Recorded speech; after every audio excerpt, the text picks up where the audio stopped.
today. We have a really exciting kind of update for you today. There's been a lot of changes that we're going to tell you all about so you can hopefully understand them better.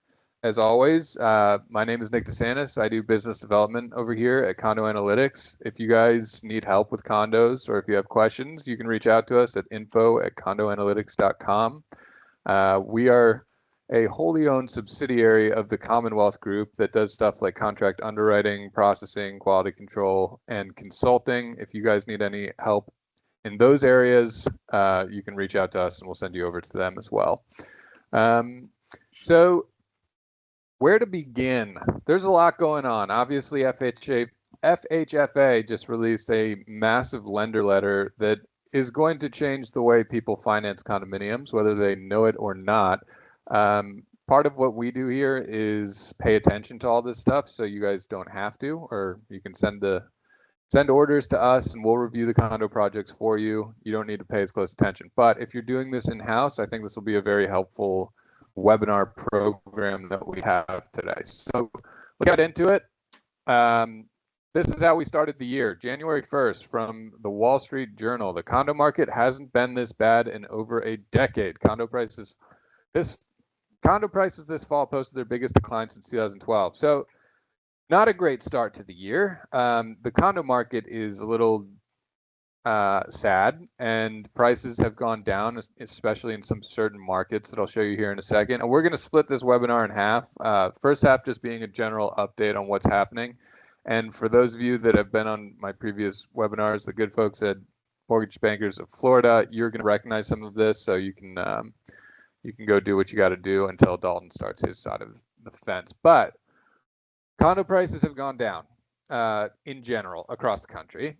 I don't see this as a bad thing. If you bought and paid way over asking at the peak of the market, it might be a bad thing. But I think this is overall a good thing. Condos are supposed to be high density, affordable housing. So we want to see condo prices come down. They got a little bit crazy, as did everything. And they're kind of coming back to earth ahead of single family. I think part of that is just due to the fact that a lot of people own condos as second homes or investment properties, and they're going to be more likely to sell that off if, AI takes their job or whatever. They're going to get rid of the condo in Florida before they sell their family residence in Ohio or whatever it is. So that's just something to keep an eye on. It's interesting to me because this is the world that Dalton and I live in here. Just to make this real for you guys and not beat around the bush, these are the price declines since the peak in 2022 to 2023. So these are the top 10 worst cities to have bought in that time period, unfortunately. And it's particularly acute in the state of Florida, but this is not just a Florida thing. This is a nationwide sort of thing. But you can see Cape Coral dropping 31.8% in price. On average. So if you peak value of 291,000, that unit is currently selling for 199,000. So hey, Nick, really quick, I'm seeing some comments that they're not seeing anything on the screen. Maybe you want to reshare the PowerPoint by chance. Oh, see if that kicks it into gear. Technical difficulties. So, yeah, some people see it fine. Some people are saying they don't see it. So let's just do a quick reshare. Oh, I apologize. And unfortunately, if you don't see it after this, unfortunately, that may be an issue with your teams there on your end.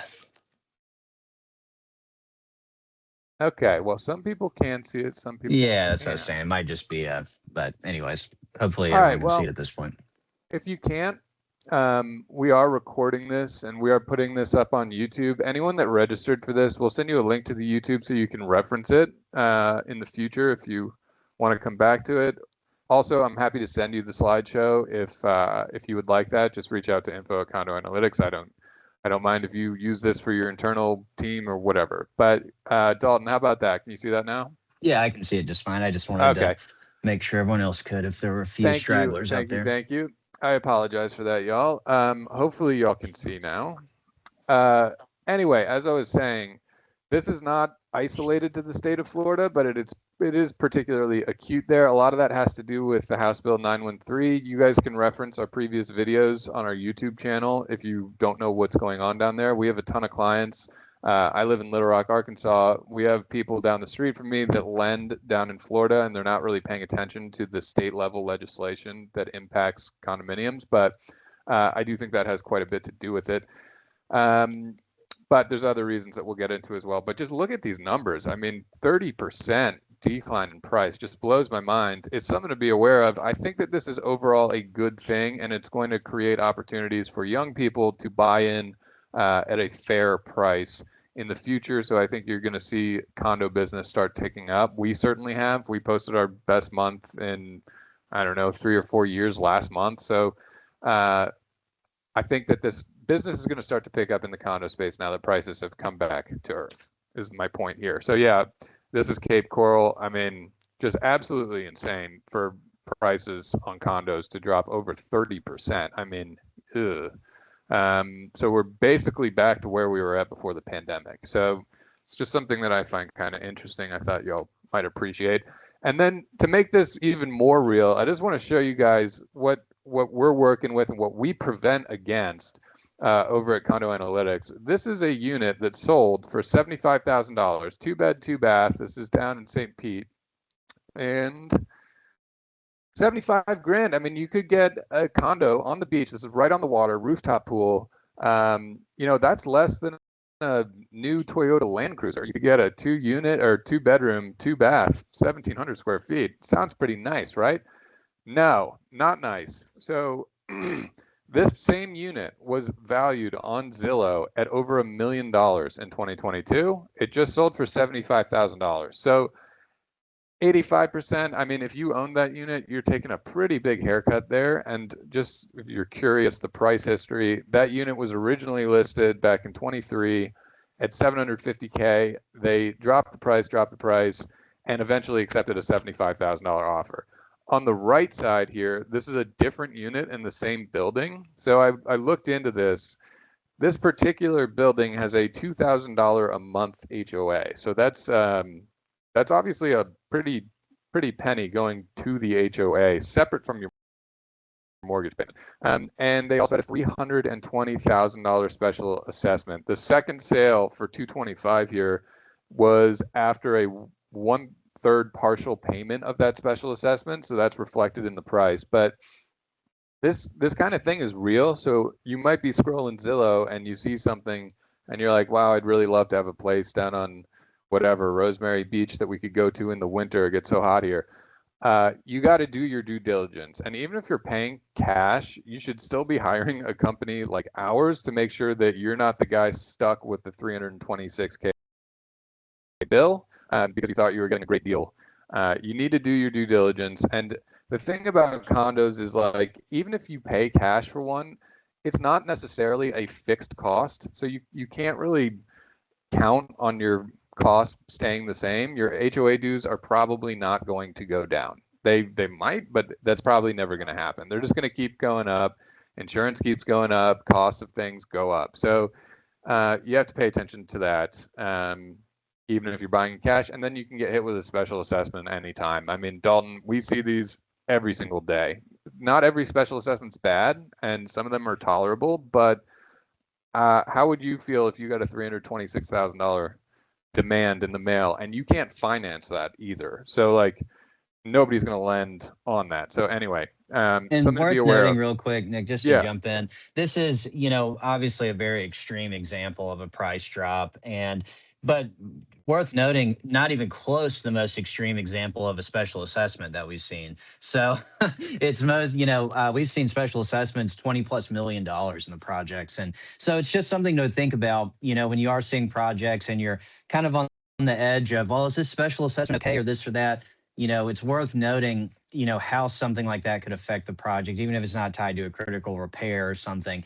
You know, this could definitely affect a project in this way, where the HOA gets terminated and things like that, or everyone has to foreclose their units, things of that nature, because they just can't afford the cost at that point to comply with local regulations or things of that nature. So definitely just a reminder to be very careful with the special assessments out there. Really do your due diligence as to the financial standing of the project, the reason for the assessments, things that are pretty standard in process at this point. But we just came across this the other day, and it opened our eyes pretty wide, pretty wide when we were looking at it. So thought it would be worth showing everyone, just to show you that, you know, projects that you may be lending in with these big special assessments might seem like they're okay at this point, but this is always a risk when you're lending in those types of projects.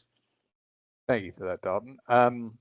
Yeah, so there's a bunch of other factors at play here too. So one thing that I want you to be aware of is back during 2022-23, we saw an explosion in apartment construction. So it's specifically in the condo space. Condos are competing directly with apartments. They basically offer the same sort of thing, except with an apartment, you have your rent, which could go up, but you have the flexibility of being able to leave whenever you want. And, if you look at this graph, you'll see we had the highest apartment construction rate since early 1970s. So this is going back like 50 years. So all of these units are now coming online, and people are saying, well, I don't want to do the whole down payment, pay whatever interest rate it's at right now. And these are competing directly with condos. That's causing even more downward pressure on prices. So forget about the special assessments and the HOA dues and whatnot. A lot of people like the flexibility of, I could stay here for a year or two and then maybe I'll buy something. But they're offering stuff like 2 months free rent and whatnot. I certainly have seen that over in Nashville. All these units that they built these past 5 years are coming online. Now they're all competing to fill them up. And you basically get the same thing. You get a pool, you get some amenities, a gym maybe. It's really the same sort of lifestyle. So anyway, something to be aware of. That's also happening right now. And I won't spend too much time on this. This is just two examples of homes that did sell in 2022. People probably overpaid a little bit for them. And then this one, they bought it in 22 for $325, and then they sold it, or it's listed, it hasn't even sold, for $260. So right there, I mean, yeah, that's a pretty big markdown. And there's not even something necessarily wrong with these units. These are just condos that aren't moving that were recently purchased during the frenzy where people were maybe overpaying for some stuff. So all of that is to say, it's not to freak everyone out. I feel like I'm getting a reputation as being some sort of doom and gloom guy, but like a lot of doom and gloom over there, Nick. Dude, I think that this is great. This means that people can buy these things again. They went to outer space and now they're coming back to Earth. And I think it overall is a good thing. Just because we have so many clients in Florida, something I thought was interesting is the whole wave of people that was moving there has kind of stopped. So net migration, domestic migration dropped 93% between 2022 and 2025 to Florida. So people aren't flocking there like they were during COVID and that short time after. I just think that's kind of interesting, just migration trends and how that affects your market. You can look this up on like Google Gemini and see what's going on. Are people moving to you or are they moving out? And in this case, a lot of young people in Florida can no longer afford to live in Florida because so many people moved there and prices got so high that they're leaving. And I don't know exactly where they're going, but they're leaving the state of Florida because it's too expensive for young people that are trying to get on the housing ladder and maybe buy their condo or their first time home buyer type deal. A lot of them would probably end up in condos, but even the condos got so expensive. So this is also happening. It's just something to be aware of. And then I'm going to turn it over to my friend Dalton Skinner here. Dalton is our head of condo project review, and he runs the day-to-day operations over here at Condo Analytics. I don't think that there's anybody in this country that has reviewed more condo projects than Dalton Skinner. So you get to hear it straight from the horse's mouth. And I will turn it over to you, Dalton. Oh, let me go back. There you go. Oh, great Tell introduction. us about as the always. updates. And this comes from FHFA. Does this apply just to Fannie, or is this for both of them, Dalton? This is a coordinated release. So everything is the same for both Fannie and Freddie there. So you'll need to apply for both here. So we've got this separated into immediate releases that you can act on right now. And then there's, of course, a release in July and August. And then there is a 2027 release that will cover as well. So we're just going to go in order here and cover the things you need to focus on now and things you just need to kind of keep an eye out for as we go further into the year. I know this first one is going to make some people happy. We come across this all the time on these master policies where they have these cosmetic exclusions, actual cash value for the roofs. This is oftentimes due to the age of the roofs, so sometimes the condition of the roofs, per reserve study, things like that, or the insurance companies will say, hey, we're not going to insure this at replacement cost, or we're going to exclude cosmetic damage in the case of an event and things of that nature, and we're going to insure it actual cash value. Now, for the longest time, Fannie and Freddie were, of course, completely against ACV on a policy. If it was anywhere there, it's a no-go. We've denied many projects for this over the years. So now they have immediately in effect have made it to where if you have ACV on the roofs specifically, if there's ACV on the buildings and things like that, not the roofs, of course, you need to be keeping an eye out for that because that would not be at 100% replacement cost. But ACV for the roofs is now allowed. So if you do see that, the ACV, the cosmetic damage exclusion on the roofs, you can get around that now. So I know that's been something a lot of people have been waiting for a long time. But there's really not much else to mention on that one. So Nick, you can go ahead and go to the next slide. But Dalton, one thing that you mentioned is this also applies to like outbuildings and storage sheds type thing. I know, do we have to get into that at all, or? No reason to really get into that. Yes, it does for some other items in the project. You would not have to worry about the ACV on it now. But again, it's not really something that you're going to see a whole lot of. But yeah, there's some exclusions as well for some utility buildings and things of that nature. So, but the main thing we want to focus on here is the roofs. That's the main thing you're going to see most often. So, Nick, go ahead. You can go ahead and flip to the next one. Waiver of project review for 5 to 10 units. This is a big one. It does come with a bit of a caveat that I've seen some people missing recently. So we do kind of just want to highlight that. So they have updated the project review waiver requirements for 2 to 4 units is the exact same. It's just a waiver of review as it's always been. Nothing else to really talk about on that front. If you go to the guidelines, for instance, it'll tell you there's a couple things you got to verify, but as far as an overall review, it's not required. But they have updated the guidance to include 5 to 10 unit projects specifically now are eligible for review waiver. Now, with that being said, the caveat here is that it must not be part of a master association. If it's a 5 to 10 unit project that is a part of a master association, you've got to review it as you normally would for full or limited review. If it's not part of a master, you get the waiver like you would for the 2 to 4 units. At that point, you're really just trying to verify that the legal docs, the governing documents are within guidelines, and that if there's a master policy, of course, you want to review the master policy and a couple other things on kind of the loan level underwriting side of things. But for the project review itself, if you're in 5 to 10 units, no master association, you get the waiver now. So that's a big update there.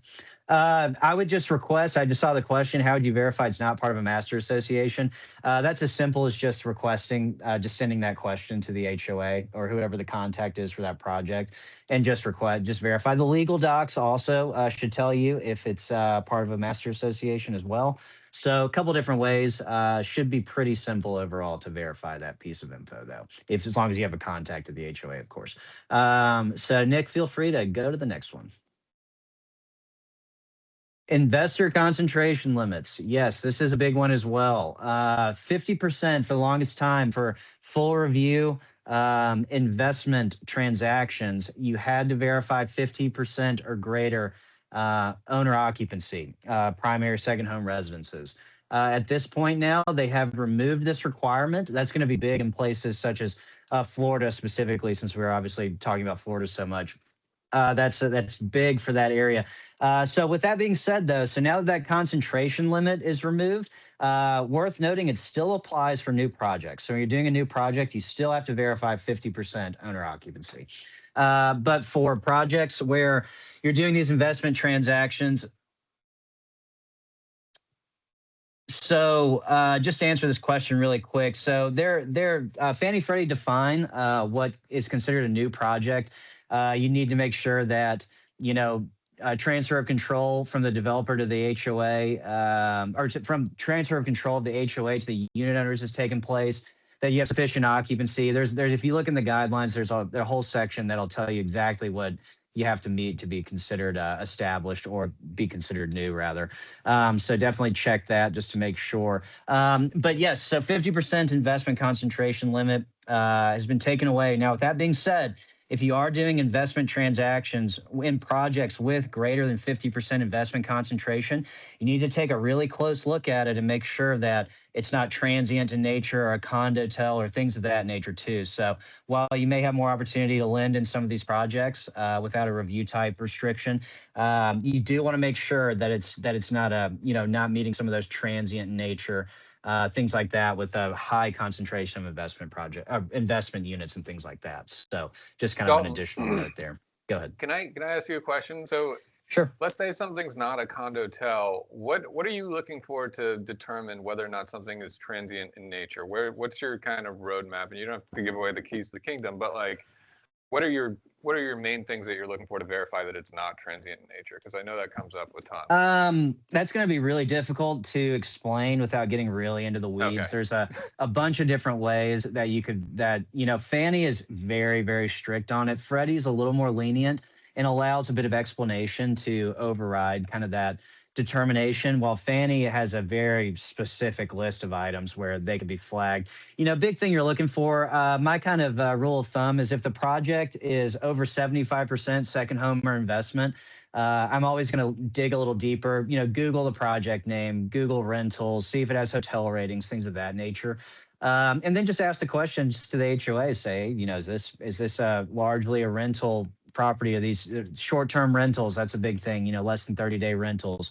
You just kind of need to ask some questions like that and start looking online and seeing if the HOA is listing these units for rent or if it's the unit owners themselves, things like that. So that's about the easiest answer I could give without getting into all the bullet points of the requirements. But if you go to the guidelines, Fannie lists it out very specifically. Freddie does as well.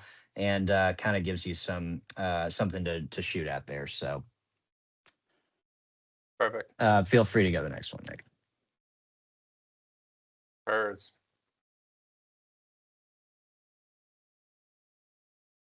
Dalton, did I PERS.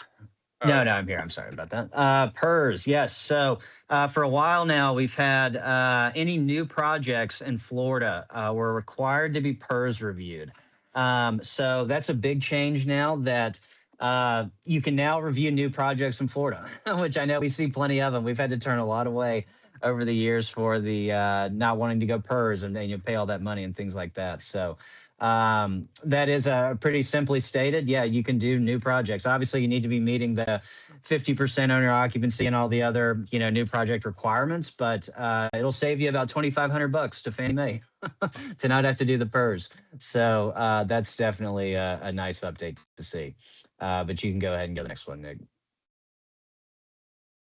Inflation Guard. Now, this may be my favorite update we've received here. So previously for the master policies, you were needing to verify Inflation Guard or an equivalent. So in essence, verifying that they had 100% replacement cost plus the Inflation Guard endorsement, or to verify that they were reviewing the replacement cost annually and automatically increasing to 100%.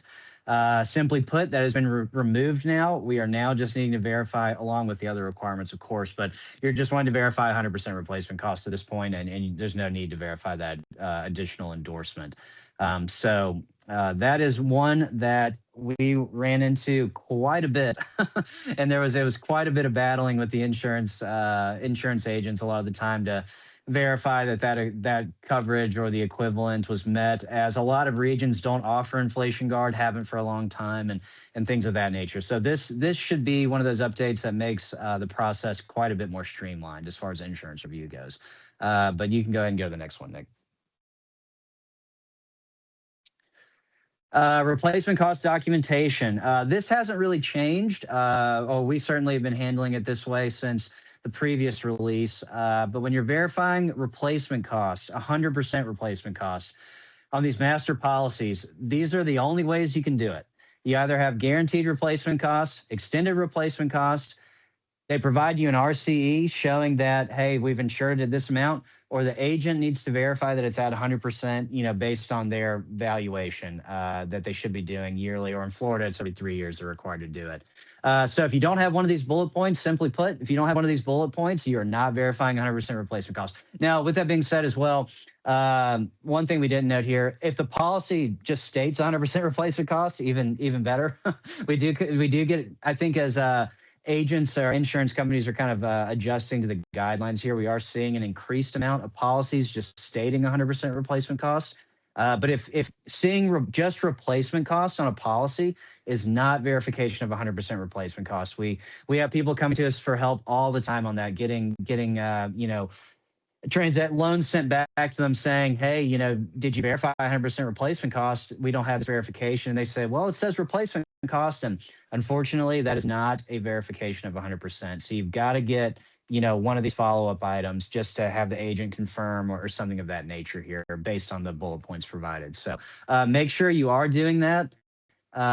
Do not clear projects that just have replacement costs on the policy. You need to make sure it's 100%.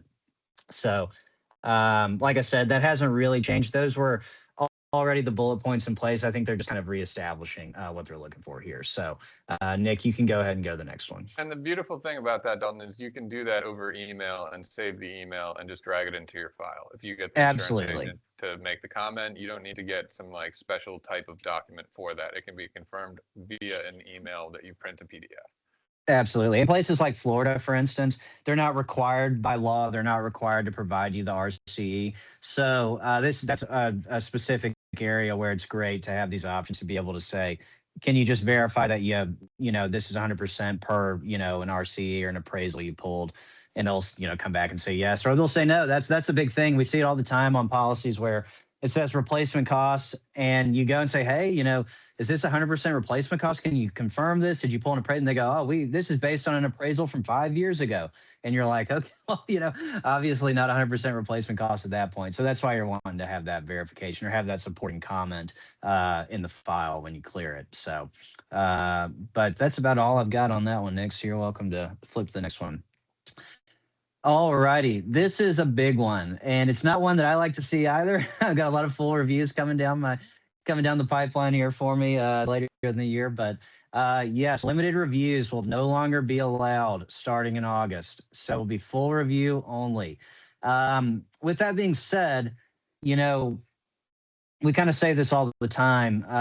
There's not much difference. There used to be a massive difference in a limited review and a full review. There really was. It was very minimal documentation needed for a limited review, and it was, always nice to see them. At this point, it's not so much the case with the, questionnaire addendum requirements and things of that nature, having to verify no, critical repairs and stuff like that. We're having to get so much documentation at this point. Really, the only difference in a limited and a full review is just the budget. Obviously, there's more nuanced things throughout the review that, can make a project eligible or ineligible based on the review type. But as far as the documentation side of things, that was really the only difference, was we didn't have to request a budget on a limited. So it won't be too big of a change if you're already getting all those documents and stuff like you should be. So it's really kind of just one additional piece. But yes, yeah. What else is there to say, really? Limited review is out the window in August. So just be prepared for that. And try to get as many limiteds out of the way as you can before that date. Yeah, this one, can I just add something, Dalton? Like something that's Sure. pretty common on our side, people will send us a full review and then it's not eligible through the full review process, and we're able to save the deal or recommend to our clients, if they can come up with a bigger down payment, we can discount the budget if we found something in there. If they were only doing 9% to reserve, something small, the borrower was able to put down a higher down payment and still get Freddie financing. Yeah. That is no longer an option, and that saved a lot of deals for our clients, and that's kind of why I'm sad about this. That's a great point, Nick. Great point. No longer something that we can use to save deals.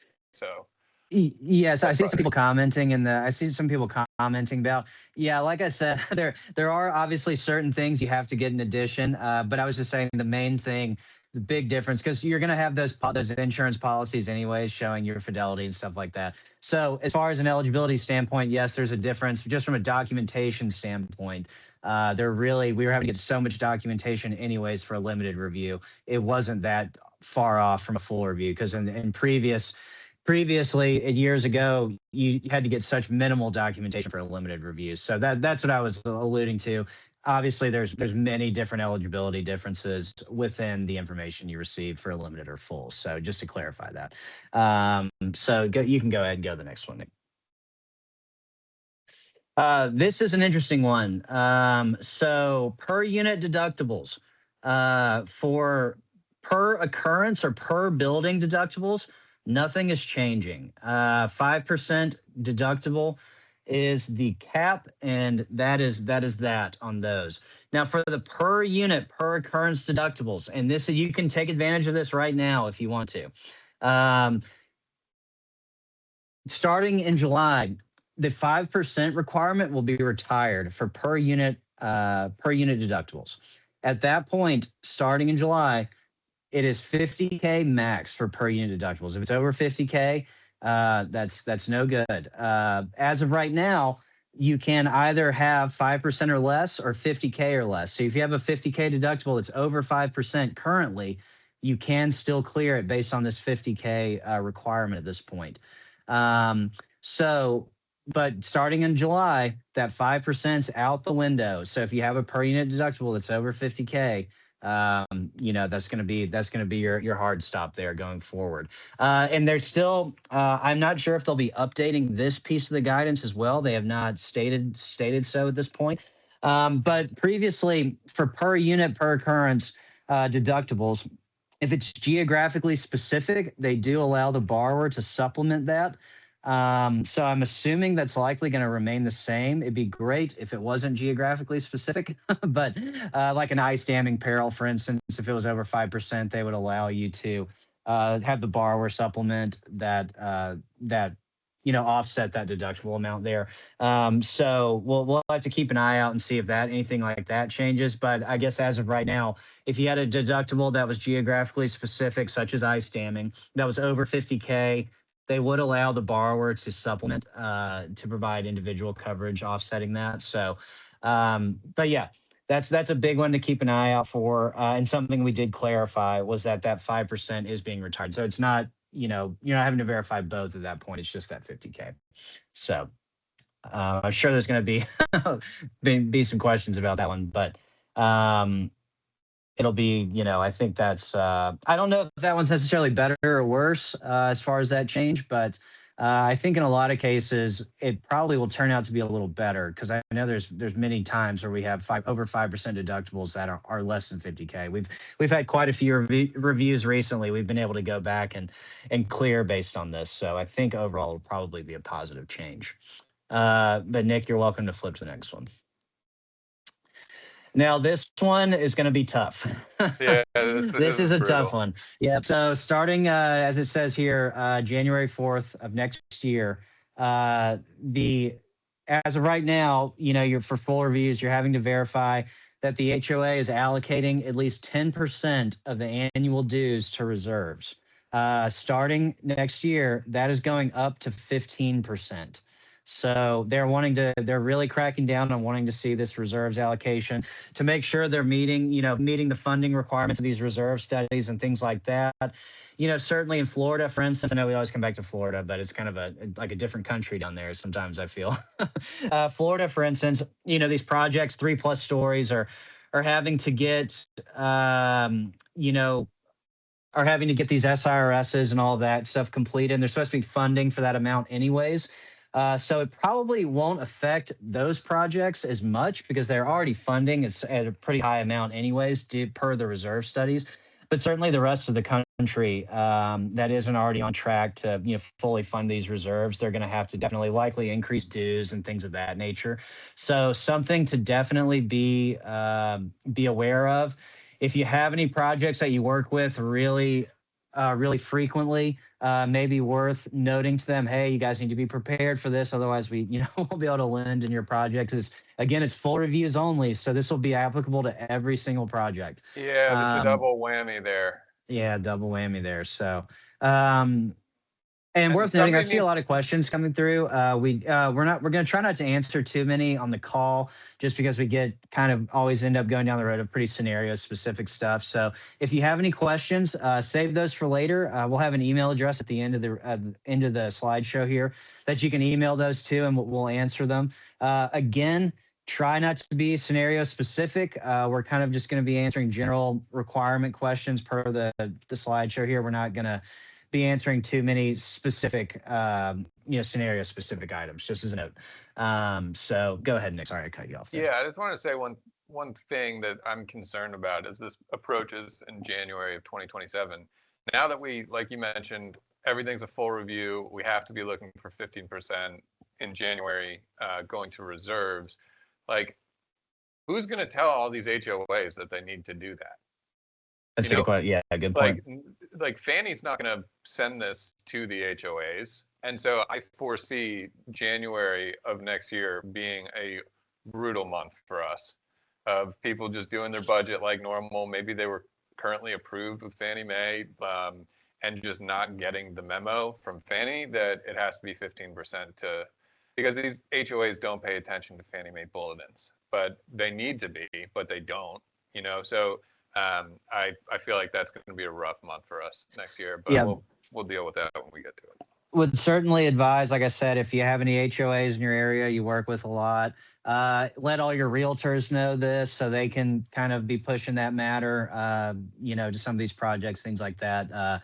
Unfortunately, there's not much more due diligence you can do outside of that for the most part, but certainly worth trying to get the word out the best you can in your area if you're working with some of these projects pretty consistently.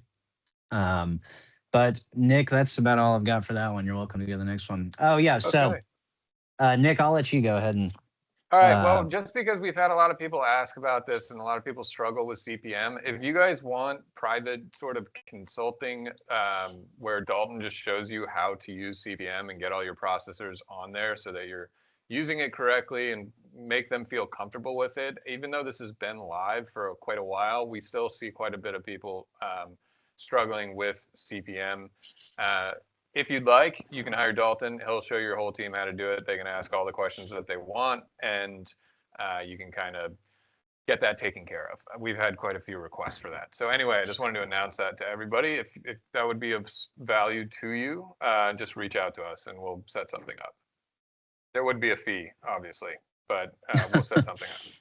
And then, so far as announcements, we are hiring over here. So if you or somebody that's smart wants to come over and join the Condo Analytics team, shoot us a resume, and we will reach out to them. And if you would like a fee sheet for our services, reach out to us at info@condoanalytics.com. We're looking for people with processing, underwriting type backgrounds, or just a smart kid right out of school. We are hiring. So if you know anybody, let us know. And then the last thing I'll say, I'm not going to do the whole spiel. I feel like everyone on this call already knows who we are and what we do. But if you're new here, welcome. We are Condo Analytics, and we do condo project reviews in all 50 states. So if you guys need help with your condos, if you don't want to do it anymore, and it's just too cumbersome, or you guys are messing them up, reach out to us, have us do it. It's the example I always give is I'm sure you could figure out how to change your own oil pretty easily, but is it really worth it to save a little bit of money, like a tiny little fee? Not really. You should just hire a professional to do it so you don't drop a bolt into your engine, you know? So reach out to us. We're happy to help. We'll set up a demo and show you how the system works. We've reviewed over 38,000 projects at this point, so we know what we're doing over here, and we would be happy to help you. So reach out to me at this inbox, and we'll get something set up. But other than that, if you have any, again, like I mentioned, if you have any questions, feel free to send them to this email as well, and Nick will get those sorted out for you, and we'll get you a response as quick as possible. Yeah, I can't actually see anything right now other than this presentation, so I can't really go through any of these questions anyway. So anyway, send us to the email inbox, and we'll get answers for you. It's 1:41. Dalton, that's pretty much all I had. Did you have anything else that you wanted to mention? I'm tapped out. I see a couple.